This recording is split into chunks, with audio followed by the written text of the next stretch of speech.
Hello everyone, today we're going to talk through level 1 through 10 on a Guardian build for the open beta playtest of the Daggerheart gaming system. We're going to build this Guardian probably differently than most people would build it, but there's reasons we're going to make these choices. We're going to use the bare bones ability so that we don't have to wear armor. We will be able to get the same value or even higher than most characters who would build heavy armor in the game. So we'll do that without needing the actual gear. This character will be able to do plenty of damage. And in fact, we're going to be able to lead another character into melee and protect them as well as doing our thing with tanking. That's the goal. The Guardian abilities do have really high thresholds, so whenever you take damage, you compare to your damage thresholds to see how much damage you take. The Guardian has high minor and major damage thresholds all throughout the levels 1 through 10. So typically when we take damage, we won't even use armor as much as you think, because most of that damage will already be hitting us for 1 damage or just stress anyway. So that'll be good. The problem that Guardians have if they get surrounded by a bunch of small enemies who do minor hits to them, they're going to just keep racking up the stress and hit points of damage, and they can actually go down pretty easily just from a bunch of small enemies. So we're going to mitigate that by using the Whirlwind skill and having a way to clear out small enemies around us, or at least to make it less desirable for the GM to want to surround us with enemies, because we'll have something very effective that we can do against them. Alright, so with Ancestry, we're going to take Giant. That increases the range of melee weapons, and again, if we're going to try to clear out a bunch of small monsters all at once, the difference between melee range and very close range is really significant in the game. So we can take a big weapon, and with the Giant, that's going to increase our range out to very close range. Now we could use a weapon that gave us more range, but I like the Giant character. It allows us to use the highest damage weapon in the game right now is a Warhammer at D12, and that is a strength-based weapon. So having a D12 damage die and playing right into our character's strength as a main stat seems good to me. And then with a Giant, we can increase the range of that weapon. For Community, we're going to pick Orderborn again. This is just really good. I think probably one of the best communities in the game that they have right now. It does allow you to do a lot of hope control. You can select something that goes along with your order statements, and you can swap out your hope die for a D20. It gives you a higher chance of success and a pretty good chance to gain hope as a result of that roll. So we're going to take that, and as we mentioned in a prior video, and also if you ever have to make a death roll, you can roll the chance roll. You can use this to swap out your hope die for a D20 and have a pretty good chance of surviving even if you were potentially going to die. This character shouldn't get close to death too often, but who knows what the game may bring. So some things that we put in here: protect your allies, provide swift justice, and reap the vile. You could change these to whatever you want. Protect your allies could give us the death save thing. We got to stay alive to protect our allies. Swift justice could be in combat, out of combat. And reap the vile is just the idea of the whirlwind that we're going to use. So give that a little character. So now to create a little bit of personality for our character, it's starting to come together. We're an Order-born Giant, so we'll say that Orla was raised in a monastery. Make this a female character just for the fun of it. And in this rural area, the temple that she was raised in also served as the court, the magistrate of the area. And Orla obviously is going to be bigger and tougher than most of the other monks, so she'll become an enforcer. Somebody left her an iron crown, so they left her at the monastery, and that's her only possession. And you know, maybe she's royalty somewhere. Maybe her family was a bunch of thieves and they stole the crown and ran away. Who knows? But so she's got an iron crown. And she carries some kind of scepter of justice, of course, in the hands of a giant. That scepter serves as a war hammer. Since we're not wearing armor, simple monk robes, and you can dress her however you like. You know, I have this idea of a monk wearing a very rough spun wool or, you know, burlap type clothing, And this plays into the kind of the monk or paladin feel, depending on which way you want to go with the character. Someone who has humility, they're humble, they believe in something, they give their wealth away, don't seek material wealth for themselves and give it away to other players. And as we'll talk about, this character really only needs the weapon. Doesn't need armor, doesn't need anything else, just grab the weapon and go. So it could be an interesting role playing for somebody who likes that. We're going to use knowledge as our secondary skill. And again, this is the secondary skill is flavor. You can fit it to whatever your party needs. But knowledge doesn't seem like a great stat for a lot of characters. We really don't need a strong other second stat with this character. Agility is never going to be that good. We're going to have to dump agility in part because the Warhammer reduces our agility. So we're not going for that. So knowledge might be something a lot of other players aren't taking. So to have somebody with knowledge in your group, if you don't have a wizard or somebody like that who's going to take it as a main stat, then we could take it as a secondary stat. Fits in with the growing up in a monastery. We know things, we learned how to read, that kind of stuff. As a guardian, we're going to get the unstoppable feature once per long rest. Become unstoppable. We do 1d6 damage. We're resistant to damage. And we can use stress to re-roll the dice that we've rolled. And when you roll damage, it uses up a charge. Now, you have 4 charges at level 1, and this isn't like D&D where things last a minute or a particular time period. Unstoppable lasts for as many damage rolls as you make. So if you run into combat and you swing on your first turn and you do your damage roll, and then right at the end of that round, you become unstoppable, it won't use a charge. If you become unstoppable at the start of your turn, and again, there's some things in this game that apparently you just do. It's like a bonus action in D&D. You just take the action. It doesn't say it requires you to do an action or make a roll, so it doesn't require your full action to do it. You can just say, I am now unstoppable. At level 3, that goes to a 6, and at level 7, it goes to an 8. So if you go into combat, hit something, do damage, activate unstoppable, the die might be at a 4, and let's say it's an easy combat, and by the time it comes back around to your turn, there's only one enemy left and you're in melee with it. You're positioned well, you're going to tank the hit. You don't need to do anything. You could just stand there and do nothing and save that charge, and you'll still be at 4 charges. It only rolls down when you roll damage. So if we get off a good hit, if there's a reason for us to be doing damage, we'll do it. But otherwise, we can become unstoppable quite early in the day. And if we're smart about when we roll damage, we'll be unstoppable nearly all day. The trade-off against this, you're resistant to damage. We already have high thresholds. When we become resistant to damage, we only take half damage. So at low levels, things are going to hit you for 16. Divide that in half, and within a very short period of time, we're going to have minor thresholds of 9, 10, and we'll only be taking stress damage from almost anything that hits us.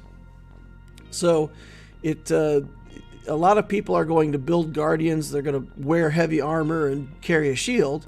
And the truth is, if you just become unstoppable, you're smart about how you use your unstoppable, you won't need to use your armor that much. You're resistant to damage. You should be taking 1 hit point or stress whenever you get hit. Okay.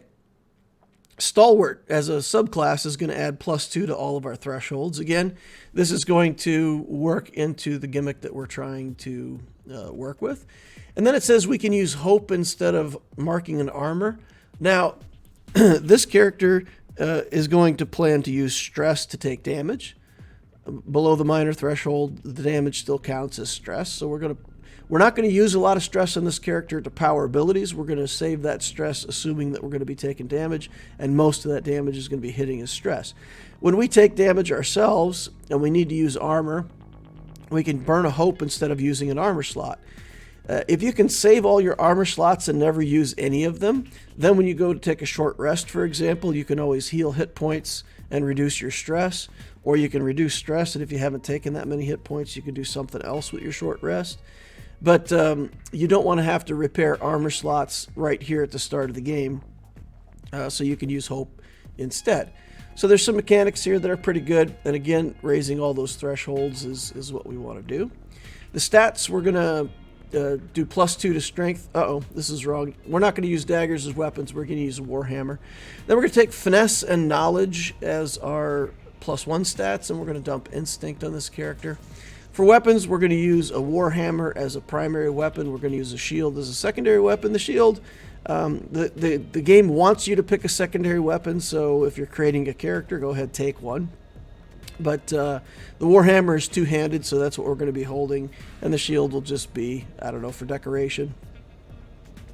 There's a lot of skills that use armor for a guardian, but again, those skills are pretty inefficient because they either require you to use stress to activate them, or they require you to have a high armor stat with armor in order to use them, neither of which we want to do. So we're going to skip the armor. Armor doesn't matter. You can take whatever you like. We're going to go with this burlap sack look here. So we meet Orla. She's maybe Irish-looking kind of character with red hair here and a big stick. Starting inventory, pick what you like. This is mostly for flavor. You could pick a healing potion to heal a couple hit points if you need to. And you could take whatever role-playing thing you want from the class.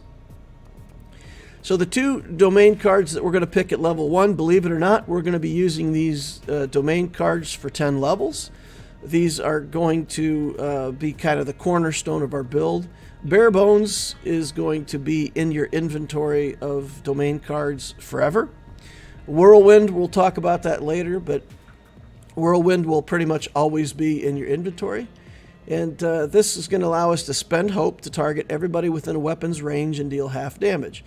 So, as a giant, our range goes out to very close, so we can position ourselves amidst a group of enemies and hit 2, 3, maybe 4 targets with one hit. The main target will take a damage, and we spend hope, and everybody else in the weapon's range will take half damage. And being a giant, the range goes to very close. We should be able to get quite a few enemies if we position ourselves well. At level 1, the bare bones armor is going to be 3+, double your strength. So that's 7 at level 1. If we took chainmail at level 1, that would also be a 7. Or if we took a breastplate and a shield, that would be 7. But a breastplate and a shield would use one of our hands, and chainmail would cost us 1 evasion. So either one of those options has a drawback. The only drawback is that it's a domain card that you have to keep in your domain. All right, so experience, we're going to pick things that go along with justice, humility, talking to people, standing up for the poor, being brave. If you want to be more of a monk-type character, you could do martial arts, whatever you want to do here. So with the knowledge idea, balance the scales, anything that we could do to sort of make things even between the rich and the poor. Or if we're surrounded by a bunch of enemies and we want to do a whirlwind and make sure it hits, maybe we use a hope, trigger this to get +2 to that roll. Balancing the scales, one of us against 4 of them, whatever. So there's different ways we could use that in role-playing. If you've got something better you want to use, we don't plan to level up our experiences a lot, so we're kind of stuck with these at low level with this character. So use them how you will. And I said small talk expert, so maybe that's a person who's good at getting to know new people. All right, so the minor threshold is already at 8 starting at level 1. Quite a few attacks are only going to hit stress. And remember, for 1 or 2 combats at least, we're going to try to have this unstoppable active so that we do have resistance to damage. So that threshold of 8 is going to carry us through everything up to 15 damage. Is only going to do stress to us anyway. It'll be cut in half, and then it'll be below our minor threshold. If we're taking 1 hit point at this level, if we get hit hard enough that even through our resistance we're taking 1 hit point, that's fine. We're not going to worry about it. We're going to use armor. If we're losing too many hit points and we've got a lot of stress, of course, you can use armor. Again, we're going to burn hope to use armor as a preference at lower levels. If taking 2 or 3 hit points, that's where we want to use the armor to reduce it. And hopefully even with 3 hit points, we can reduce it to 1. Because our severe threshold is high, and we're taking half damage. So I don't know, we'd have to have an endgame monster come out of nowhere and smash us over the head to even be threatened for 3 hit points with this character. Again, looking at all the adversaries, I don't see anything that hits that hard at this low level. We should be able to do 10 average damage. The weapon itself does a D12 plus 2. So a D12 plus 2 is going to average something like 10 damage. 5 for a whirlwind. And then if we look at the unstoppable, that gives us plus D6. And again, if we roll damage while we're in the unstoppable mode, that's going to reduce the unstoppable by 1. But it does give us extra damage, so it'd be a D12 plus a D6 plus 2, which is 13 damage. And we would whirlwind for 7 on the other targets. It does specify that you round up. So that's quite good damage at this level. That could hit some targets for 2 hit points. Pretty reliably hit all your whirlwind targets for 1 hit point, even at level 1. That's pretty good. Level 2, we're going to take loyalty. Again, just role-playing experiences, whatever you want to do. Maybe loyalty is something that helps you avoid charms, or if there's something in the game that's tempting you in a role-play sense. We're going to take proficiency and traits, and again, we're just going to level up strength and knowledge when we take traits. We're going to take Soldier's Bond. That says once per long rest, we can give 3 hope to ourselves and another character. So basically, we talk with our buddies, we pump them up for the day, and give them 3 hope. The ability to just start out with a bunch of hope in the bank. Again, we're using hope for our whirlwind, we're using hope for our armor, sometimes when we take damage ourselves. So having a bank of hope to start out the day with is really strong with this character. We're going to keep that around for as long as we can. Level 3, we're going to level up the minor threshold and the major threshold. Again, we're just trying to reliably get it so that the damage is only ever 1 hit point or stress. We're not using armor that much except for when we really need to. Level 3 will take critical inspiration. If yourself or a person near you gets a critical hit, whoever gets the critical hit can heal a hit point or clear a stress, I think is the way it's worded. So it's nice. It's better than the other skills at this level, I think. Level 4, we're going to get another stress slot and another armor slot. And this is basically to prepare us for later in the game.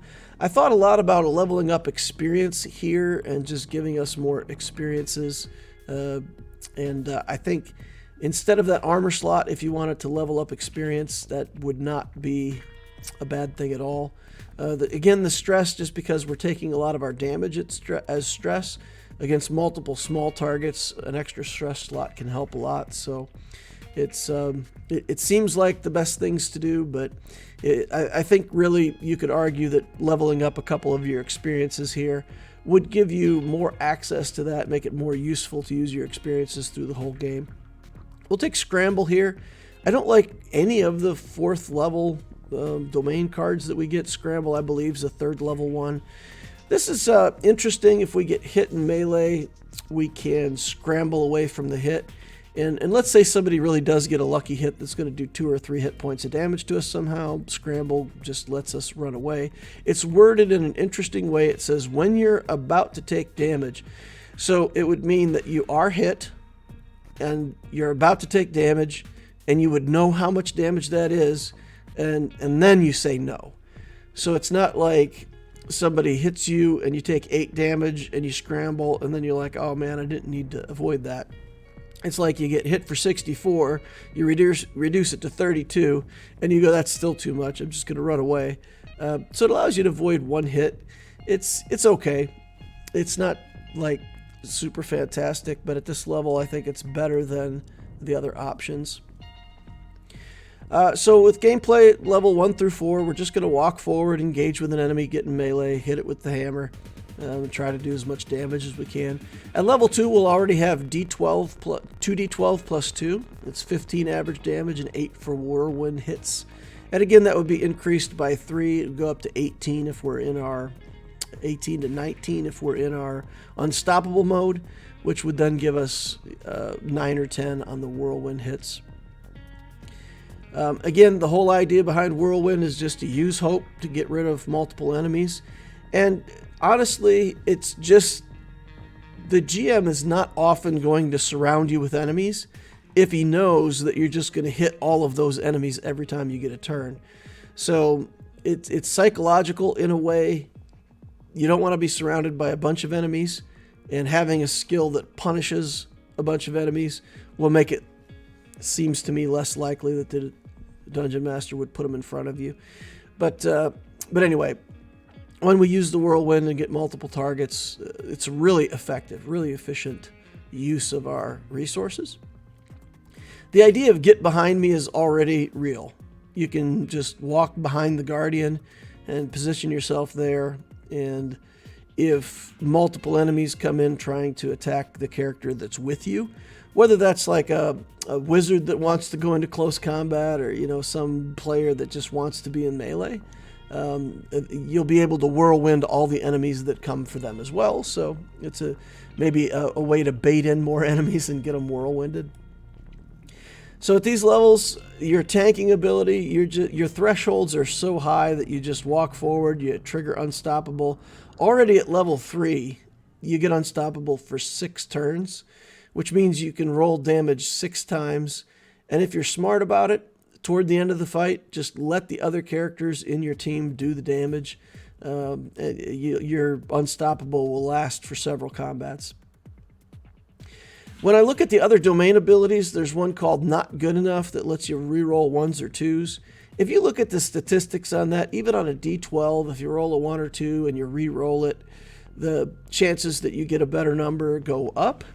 But over a long period of time, it only increases your damage by like 1.2.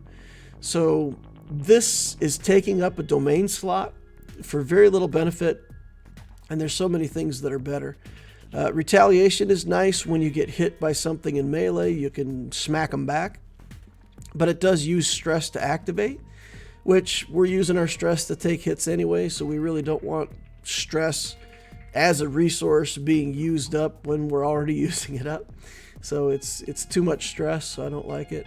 Again, I Am a Shield uses stress, and you take the damage for the character that you intervene with I Am Your Shield.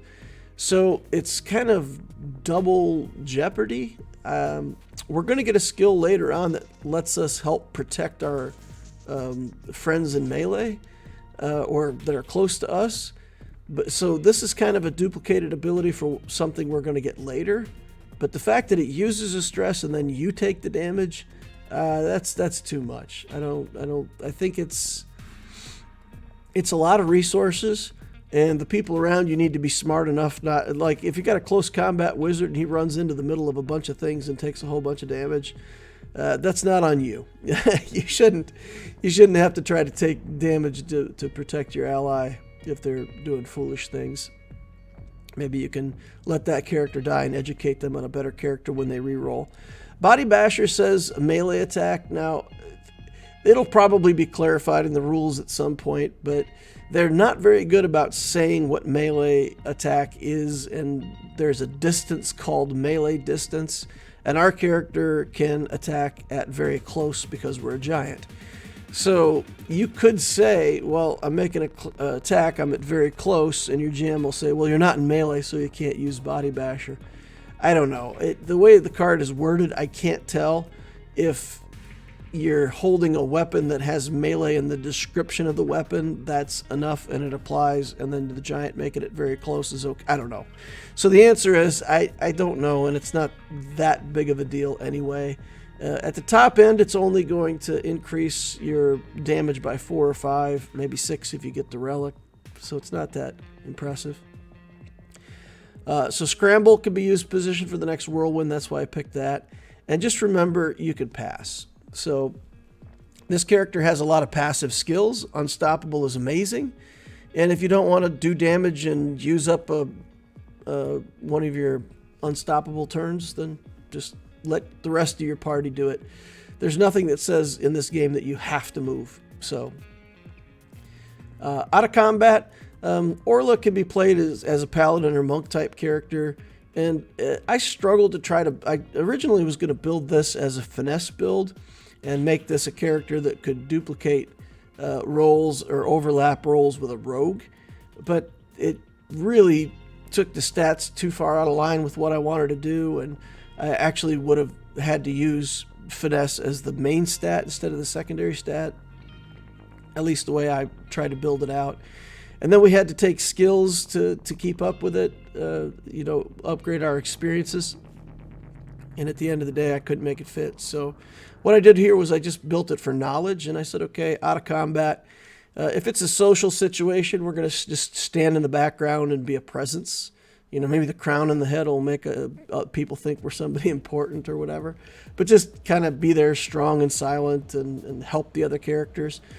Since we can preload hope in the morning and have an extra 3 hope over what we would normally have, that makes it pretty easy for us to be the character that provides the help action to other people who might need it. So that's kind of a role in a social setting.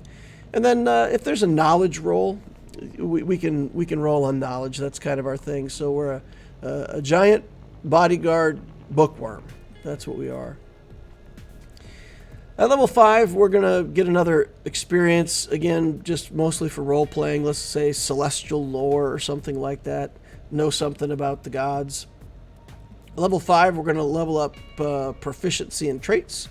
Going to stick with strength and knowledge again, and we're going to take the armorer domain card, and we're going to get rid of scramble. The armorer card, it's worded strangely. It says, if you repair your armor as part of a short rest or as part of a rest, everybody else can clear 1 armor slot. It says everybody. It doesn't say everyone else. It says everyone. So that includes you. So short rest, you can clear 2 armor slots. This means at a short rest, you can clear 3 armor slots. So now, because that becomes more efficient, now we're a lot less afraid to use our armor slots, and we can go ahead and mark those without using hope. So this will allow us to mix and match this. You can. So let's be clear. You can take your first 3 armor slots pretty easily, and then when you take a short rest, you'll clear 1d4 stress with that ability. You'll clear 3. You'll clear 3 armor slots as the armor, and when you do so, you'll clear 1 slot of armor for everybody else too. So this is a pretty nice mechanic for your whole party. I like it. It also gives you +1 armor, so we don't mind that either. And with our strength going up to 4, our armor is now 3 + 8, which is 11, and the +1 from here is 12. So we've got 12 armor, which is the equivalent. Starting out, if you had full plate and a shield, you would only have 13. So we're almost to full plate and a shield just for walking around with the burlap sack on, and it with no penalties. We're not losing evasion. We're not losing any more agility. So it's nice. All right, level 6, we're going to take another proficiency. We're going to get our subclass. And this subclass is what's going to allow us to use our armor to help the ally that's close to us. So again, now we're even better at protecting that person that's coming along with us. And we have the armor ability at level 5 that's going to make it easier for us. So now we can mark armor all the time, right? Whenever our ally needs help, we're going to mark that armor. We're going to reduce the damage and make it easier for them to deal with. And we don't mind marking the armor slots because we're going to go back on a short rest. And we can still use hope instead of an armor slot for ourselves. So it's nice. Level 6, we're going to take Death Toll. Death Toll just says gain 1 stress slot, gain 1 hit point, and put this in your vault forever. So you just add to those 2 stats, and you take the domain card, and you don't ever have to worry about it again, so we don't have to minus any cards. Level 7, we're going to take another armor slot, and we're going to increase our major threshold by 2. Again, we're just trying to make it so that we're always taking 1 hit point or stress when we take damage. and don't have to use our armor for ourselves too often. We're going to take Valor Touched and get rid of Critical Inspiration. And once we take Valor Touched, we have to be careful and make sure that we keep 3 of these Valor always in our loadout. And we'll only have 2 of the other mechanic that we can use. So we'll make sure that we keep that set up in the right way from here on out. Gameplay here, we've got our proficiency up to 4 now, and 4d12 is a lot. Assuming we've got a decent magical weapon, it'd be 4d12 plus 6, that's 32 damage on a single target hit, and 16 for whirlwind targets. We'll do 2 or sometimes 3 damage to an enemy, and at least 1 to all the whirlwind targets. Not a lot else to say. You know, if you're in a minor combat, if the first combat that you go into isn't that big of a combat, just get in there and swing, whirlwind, do whatever you want. As soon as you fight in a bigger combat, activate your unstoppable for the day. And then you pretty much only want to position yourself where you can do whirlwinds and maximize your damage. So each time you roll down the unstoppable die, you really want it to count. But the damage is high. You've got good damage. You can always just slug it out with the enemies and punish them for having multiple enemies come in close. We're going to use Hope to power the whirlwinds, to help other allies, to mark our armor on ourselves when we take damage. Got a lot of uses for Hope. With high thresholds, the most damage should really only be stress or 1 hit point. 13 armor at this point. Actually, it's 14 armor. We would have, by the time we get Valor Touch, that gives us another 2 armor. So we would have the 12 armor from before, and then we would add another 2 to it. So that would give us a 14 armor at this point. And again, this is as good as a lot of people would have with magical plate mail and a shield at this point. Out of combat, we're just going to use strength, knowledge, and roleplay. Again, we're a big, humble, helpful, smart bookworm of a monk or whatever, and we just hit things with our big stick. So again, at this point, the only thing we need, the only magical weapon we need, the only thing we need is a weapon. It's pretty cool. All right, level 8, we get another experience. That's in the book. It's whatever you want for roleplay. We're going to level up proficiency and the strength and knowledge traits again. We're going to get battle cry here, but we're going to take whirlwind out with a big asterisk. We'll talk about that here in a minute. At level 9, we're going to level up proficiency again, get to maximum 6 proficiency. We're going to take our final mastery in our subclass. Then we're going to take hold the line and put it in the vault. And then at level 10, we're going to take 2 more stress slots, and we're going to take onslaught. We're going to put Soldier's Bond into the vault, and again, that one has an asterisk, and we'll talk about it here in a second. So in 8 through 10, all we're doing, we're increasing our damage, we're getting our subclass in here, and the mastery for this subclass gives us +2 on all of our thresholds again. And then when any ally within close range has 2 or less available hit points and takes damage, we can mark a stress, sprint to their side, and take the damage instead. So that close ally is now completely protected. Even if they're losing their last hit points, we can jump in the way. And the +2 to all thresholds is a big deal for this class. As enemy damage escalates, we want to make sure that our thresholds keep escalating. Again, so that while we're unstoppable, we're taking half damage, and we're making it so that it's really hard for any enemy to even do more than 1 hit point of damage to us in a hit. All right, so at level 8 to 10, the primary role is just to be a high damage tank. Again, in combats where you don't need the unstoppable, if you haven't activated it for the day, just get in there and start swinging. This D12 weapon is a monstrosity. If we've got the best weapon we could have by this level, it'd be 6d12 plus 8, 47 damage per hit, 24 on our whirlwind targets. It'll often get 2 hit points to an enemy, sometimes 3. And then when we get to level 10 and we get onslaught, onslaught says we never do less than 2 damage.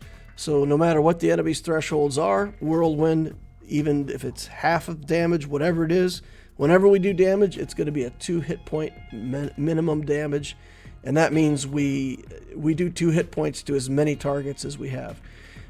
For those who have watched my video on the game math, as long as you're doing 2 hit points with your turn, you're in good shape. In this case, 2, 3, 4, 5 enemies, however many we have around, 2 to all of them. It's an incredibly efficient turn if you can do 10 hit points across 5 enemies in one move. That is insanely good. That is combat ending style damage. The battle cry and whirlwind asterisk. So there's an interaction here that's really simple. Battle cry says once per short rest, you and all allies gain 1 hope and clear 1 stress.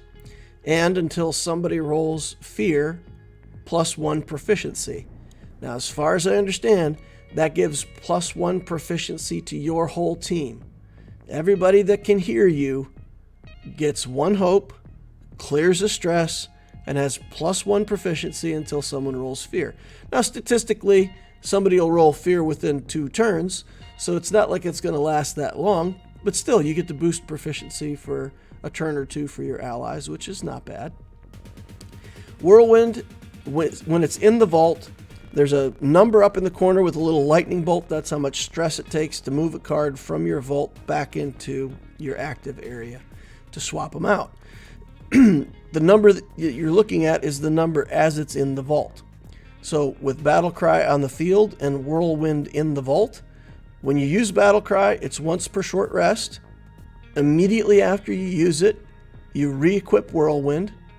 It's one of these non-actions, so you don't have to take an action to move the skill. It's something that you just declare and do, and it happens. And for a lot of skills, that causes stress. So it's not that you just want to swap out your abilities all the time because you'll just add a whole bunch of stress. But in this case, it's 0, so you don't care. You do Battle Cry. As soon as you do Battle Cry, you get all the benefits. Throw it in your vault. Take out Whirlwind. Every combat, Whirlwind will be your active skill. When you take a rest, you can swap cards from your vault into your active area for free without taking any stress. So once you take a short rest, you pull Battle Cry back out, you put Whirlwind back in your vault, and then as soon as you get into combat, use the Battle Cry again, swap it out for Whirlwind every single time you take a short rest. So it's a little gimmick that you have. Basically, you get 2 domain cards, and it doesn't cost you a single thing. In a similar way, Soldier's Bond is always going to be in our loadout when we wake up from a long rest. So Onslaught, this card, this level 10 ability that's really, really powerful, for whatever reason, is 0 cost to bring out. Soldier's Bond is once per long rest, so we wake up in the morning with Soldier's Bond in our loadout. We talk to one of our allies, we give them 3 hope, we take 3 hope for ourselves, and immediately bring Onslaught back into our loadout and put Soldier's Bond away until our next long rest. So in this way, we basically, with this character by level 10, we have 8 domain cards. 5 that are active, 2 that can get swapped out, and 1 domain card that we took that we got stats for that just went away. Okay, but that extra stress slot and the extra hit point slot are always active. So it's in terms of domain cards, it's pretty efficient, but it needs to be this efficient because remember, we're still taking up one of our domain slots permanently with that bare bones in order to get our armor. So tanking, we've succeeded in this. If we take another character with us, if they take damage, we're going to be able to use our armor to reduce their damage by that much. Our armor will be 18 by level 10. I have 17 written here, but it's actually 18. I forgot the +1 from the armorer domain. So it'll be 18. If the guy next to us, the character next to us, takes damage, we can reduce that damage by 18 for marking one of our own armor slots. If they're going to take their last hit point of damage, we can run over and save them. We can spend hope to mark armor for ourselves when we're taking damage. We can be unstoppable so that we're resistant to damage and taking half damage from everything in the game. And we have this hold the line ability. It's 1 stress to bring in, and pretty much we're going to leave it in there. It's an area close around you, or is it very close? But basically you set up a little field where anything in that zone is restrained, and basically they're locked in combat with you. They're restrained and they have to stay in that area. Anything else that enters that area has to enter melee range with you and becomes restrained as well. So let's say you were fighting in a narrow hallway and there were a bunch of enemies converging on your party, and there was somewhere that you could get a bottleneck. You can just use 1 stress, pull this out of your vault, and then just block that corridor, and everything as it comes in has to engage with you. If the GM uses 2 fear to clear the restrained, this ability is just use 1 hope and activate. So if you went and locked up a boss, let's say you're fighting a dragon, you walk up next to it, bam, you're stuck next to me, you're restrained. The dragon goes, fine, I'll spend 2 fear, I'm no longer restrained, I'll move, I'll do whatever. All you have to do is just move to it again, use 1 hope, activate this ability again. It's stuck next to you, restrained. And the reason you want to do something like this in a big combat with a major boss, remember, you've activated your unstoppable. You're not rolling damage dice. You're controlling this boss, you're making it attack you, you're resistant to damage, so all of its damage is going to be cut in half. You're just using hope. You're taking a turn. You're not rolling down your unstoppable. And by this level, you have 8 instances on your die, so you can be unstoppable pretty much all day. You only get to roll damage 8 times in a day, so to speak. But if those 8 times are all part of whirlwind attacks, or when you're hitting something for 47 average damage, believe me, you'll be just fine. All right, so if we didn't want to go all in on the tank version of this, we could turn this into a warrior with very high damage thresholds. So what you can do, you could multi-class into warrior at level 6. There's a bunch of stuff you could use to increase your evasion. So you would take agility as your second stat, take nimble, and just lean into the whole evasion thing. Then you would have high armor, high evasion, and high damage thresholds, and be unstoppable. So I don't think it would do as any more damage than this character would do.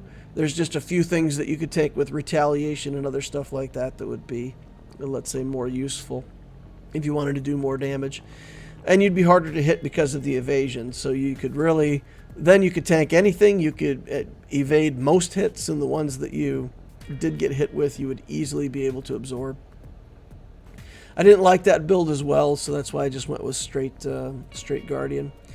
So it's a smart giant. Players that love the idea of a Guardian might also like the idea of filling in the gaps. When creating a party, there's often that point where 1 or more people in the group say, well, what are you playing? Well, they're waiting to see what everybody else is playing because they're willing to fill in the gaps. And I feel like this character is really that kind of character. You know you're going to take strength, but then whatever that second thing is, nobody's playing a rogue, fine. I'll take finesse as my secondary stat, and I'll, be a finesse character. Now that means you would have to level up your experiences once or twice, because there's some things where you'd want to do finesse skills where I think you'd want to activate your experiences more. But you can pretty much fill that in with anything. I like knowledge because it seems to me like that's going to be a dump stat for a lot of people. Just knowing things isn't often that good. So I feel like knowledge is going to be a dump stat. I feel like wizards aren't that great. I struggled to build a good wizard. I'll do a wizard build here in a bit, but that's a class that I kind of struggled with. So maybe knowledge is a good one. I didn't really find much broken about the Guardian. Bare Bones and Whirlwind are interesting in that they're level 1 domain skills that hold up for all 10 levels. They scale very well, and they do their job all the way up the line. The ability to swap out some skills for 0 stress makes the build very strong. You get access to a bunch of domain stuff in one day instead of having to use your stress to swap things out. And the thresholds in this character get very high. We'll take a look at the character at level 10 here in a bit and see if we can explore a little bit what this actually might look like. So we're able to easily absorb damage, use hope, use stress.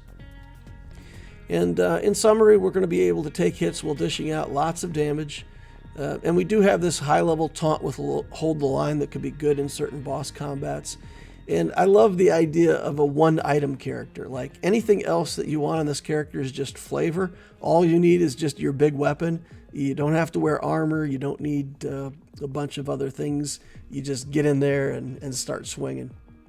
So I think it's pretty fun. So if we look at the actual character at level 10, here you see we've got the 18 armor. We've only got 6 evasion at this point, so we never were able to develop our evasion, but 18 armor, 5 armor slots, 8 hit points, 9 stress that we can mark. The skills are all just at the basic level. Our starting loadout every morning, we're going to have Battle Cry, Bare Bones, Valor Touched, Soldier's Bond, and Armor. We're going to activate this Soldier's Bond and immediately swap in Onslaught. And then when we do Battle Cry as we go into combat, we're going to swap in Whirlwind. And that leaves us with Bare Bones, Valor Touched, and Armor always in the build. And while those 3 things are always in the build, then the majority of our domain cards in the loadout are always from Valor. So we have the +2 armor. When you mark one or more hit points from damage, you can roll a d6, and if you get a 5 or more, you can clear stress. So on those hits that do 1 damage, once we get Valor Touched, we're not afraid to let those take 1 damage. We might clear a stress for it. 1 out of 3 times on a hit point, we're going to clear a stress. So it's not bad. But the armor score increase is pretty good and goes along with what we're trying to do with the character. Now, on this particular character, I did give us equipment. There's relics for every stat. So we did give the character a strength relic just to kind of see how that would look. So this character does have 6 strength at this point, and that's how we get to the 18 armor with the 15 from Bare Bones, +1 from Armor, +2 from Valor Touched. So if your ally next to you gets hit for like 40 hit points of damage, and you can already knock it down by 18, and they're only taking 22 points of damage, they can activate their own armor on top of that, knock it down to 1 hit point probably. So even against really hard hits, being able to take care of that person next to you really well, just for marking an armor, is pretty awesome. So I like the character. I think it's a very tanky tank, and at the same time, 6d12 plus 8 damage on a hit is nothing to sneeze at. And again, with that Onslaught ability, if you get in combat and you swing that hammer and you do damage to multiple targets with a guaranteed minimum of 2 hit points of damage for every swing, it's really, really, even the hardest bosses in the game, if they have like a massive damage threshold, still doesn't matter. You're always going to do 2 hit points to them. So it gives you guaranteed throughput. Combined with the Unstoppable, at that level you have 8 instances of Unstoppable. You get to roll your damage dice 8 times. It just guarantees that every time you swing, it's going to be effective, right? You're going to roll your damage dice, and no matter what you do, it's going to do some kind of damage. So it's a fun character, right? Good single target damage, good area effect with that Whirlwind. I would say if you have a party with multiple members that have access to the Whirlwind skill, I would really suggest putting it on your Sentinel to give them that ability to defend themselves from multiple small monsters. And your Warrior or whatever, they have access to Bone, and there's a lot of good skills in Bone, so let the Guardian have the Whirlwind and take Bone skills with your Warrior, and everything will be just fine in your party. If your GM is nice and basically says everybody can use all the cards, because there's one way to look. So if you're looking at it from a game sense that there's only one set of cards and all the players have to share them, it forces everybody to take different classes. So that's one of the ideas. You spread out your classes to make sure that everybody, gets to do something different in the game. But I think most tables will revert to, you've got your own set of stuff. You can use any of your own cards for your build. So regardless of how your GM plays it, certainly there's a good way to sort it out with your group. All right, so that's going to wrap it up. That's the Guardian build all the way from level 1 to 10. I think starting out at level 1, you could really make a lot of mistakes with how you build your Guardian. Again, if you build with a lot of armor, you give away all your evasion, you give away all your agility. I think the attrition will be very high, and you'll soon find yourself running out of armor slots. So really, I think this way is better. Just keep your thresholds high, focus on your thresholds. They're more important than having more armor slots. And just activate your unstoppable and let damage bounce off of you all day, and that's your job. All right, thank you all for watching. Please remember to hit that like button on the way out. If you didn't hit it on the way in, subscribe to this channel if you want to watch more videos like this in the future, and hope to see you in the next one.